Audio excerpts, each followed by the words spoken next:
1568 ଖ୍ରୀଷ୍ଟାବ୍ଦରୁ 1735 समय मध्य श्रीमंदिर उपरे 9 थर आक्रमण होता।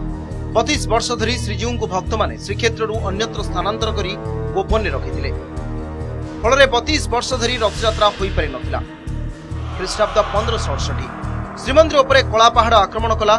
भक्त मैंने श्रीविग्रह को नहीं चिलिका निकटवर्ती छपल्ली नामक स्थान में पाताड़ी करते। सेठारु भी कलापहाड़ श्रीविग्रह को नहीं जाइतिला।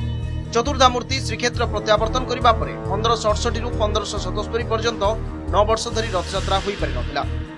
ख्रीष्टाब्द 1601 श्रीमंदिर उपरे आक्रमण कला मिर्जा खुरुम।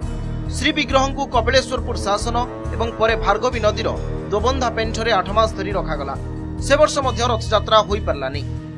ख्रीष्टाब्द 1607 सुबेदार हासिम खान रो आक्रमण जोगु ठाकुर को श्रीमंदिर नहीं खोर्धा गढ़ रखागला।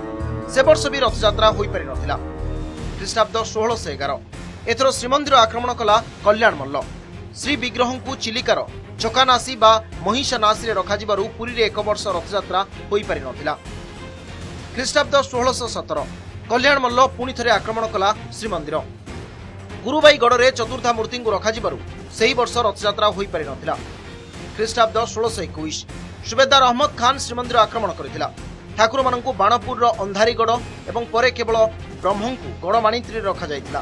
तेणु 2 वर्ष होई नथिला रथयात्रा।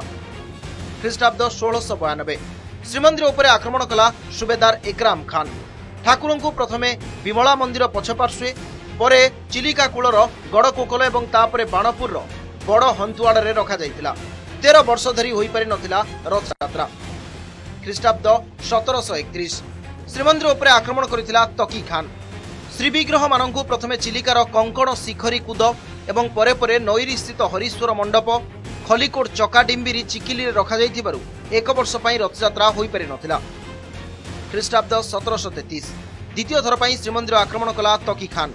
ठाकुर को प्रथमे नईरी स्थित हरीश्वर मंडप एवं परे खलिकोट देई आठगड़ पोलोसरा निकट मारदारे रखागला। 3 वर्ष धरी होई पारि नथिला रथयात्रा।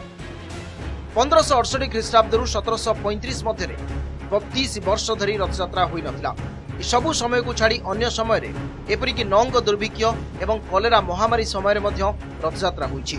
आउ एहार परिणाम भोगिबा पड़िछि। रथयात्रा पई पुरी जाई हजार हजार लोक प्राण हराइथिले। आउ एबे कोरोना व्यापुछि। बड़ विपत्ति एड़ाइबा पई रथयात्रा उपरे सुप्रीम कोर्ट रोक लगाइछंती। Bureau report Nandighosha TV.